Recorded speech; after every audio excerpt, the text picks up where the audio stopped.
అందరికీ నమస్కారం, శుభోదయం. ప్రస్తుతం గుప్త నవరాత్రులు ప్రారంభమై ఇవాళ మూడో రోజు. గుప్త నవరాత్రులనే శ్యామ నవరాత్రులు అని అంటారు.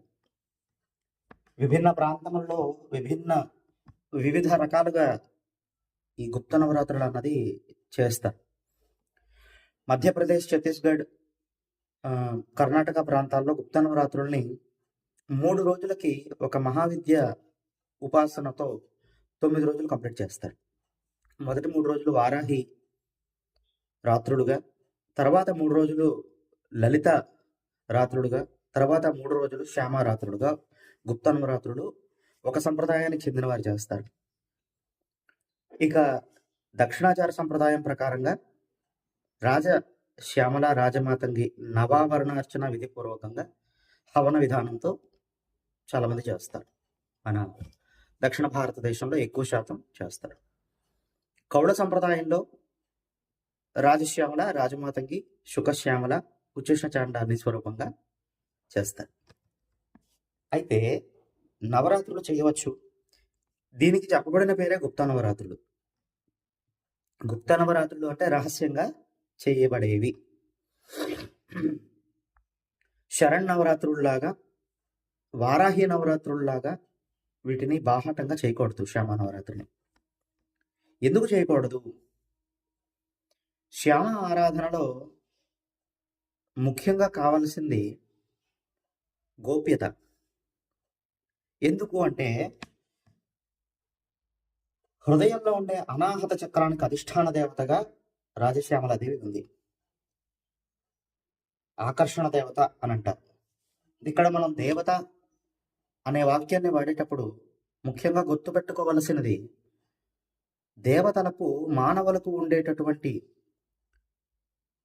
భయము గాని, వార్ధక్యము గాని, మృత్యువు గాని, ఆకలి దప్పులు గాని, లేదా మానవ సంబంధ బాంధవ్యాలు గాని, కులములు గాని ఉండవు. దేవతా శక్తులు ప్రకృతి శక్తులు. అంటే స్త్రీ పురుష భేదములు, లింగ భేదం కొన్ని దేవతలకు ఉంటుంది. వాళ్ళు అది ఇచ్ఛాపూర్వకంగా వాళ్ళు ఇవ్వాలనుకున్నప్పుడు తప్పించి మన మానవులకు వర్తించే చాలా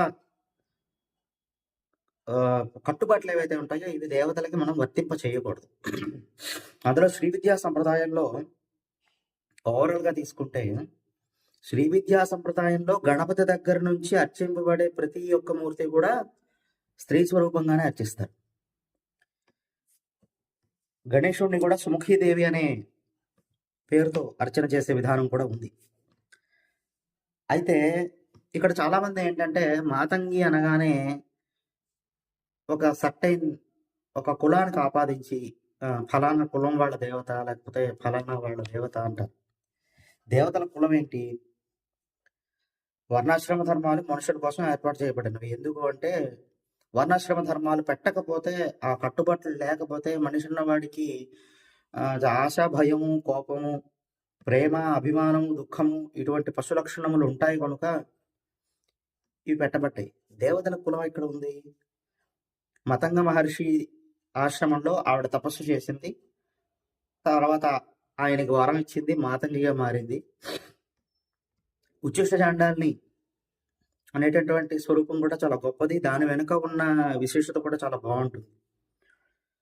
ఒకానొక సందర్భంలో పరమేశ్వరుణ్ణి అర్చన చేసే ఋషులు, బ్రాహ్మణోత్తములు వీళ్ళందరూ కూడా విపరీతమైన మడి కట్టుబాట్లతో అమ్మవారిని విసిగించారంట.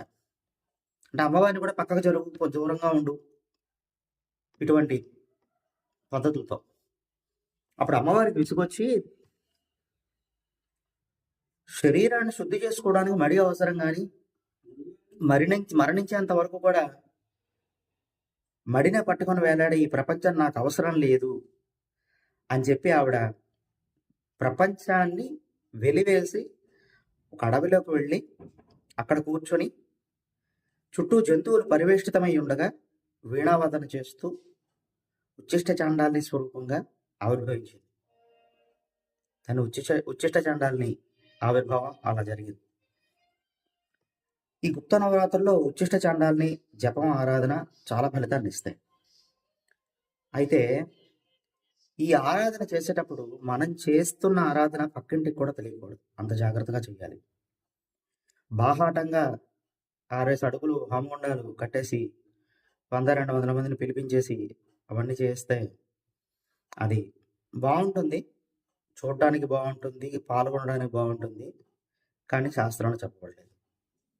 ఎందుకంటే belief is blind, truth is always truth. నిజం ఎప్పుడు నిజంగానే ఉంటుంది, ఎవరికి నచ్చినా నచ్చకపోయినా. నిజం ఎవరికి నచ్చక్కర్లేదు, ఎందుకంటే నిజం బంగారం కాదు అందరికి నచ్చడానికి. శాస్త్రం ఏం చెప్పిందో అది చేయబడాలి. ఎందుకంటే గత 50 ఏళ్ల క్రితం ఇంత వైభోగం ఆర్భాటం లేవు. కనుక ఉత్తములైన సాధకులు గుప్త నవరాత్రులు సద్వినియోగం చేసుకుందురుగాక. శ్రీ గురుభ్యో నమః.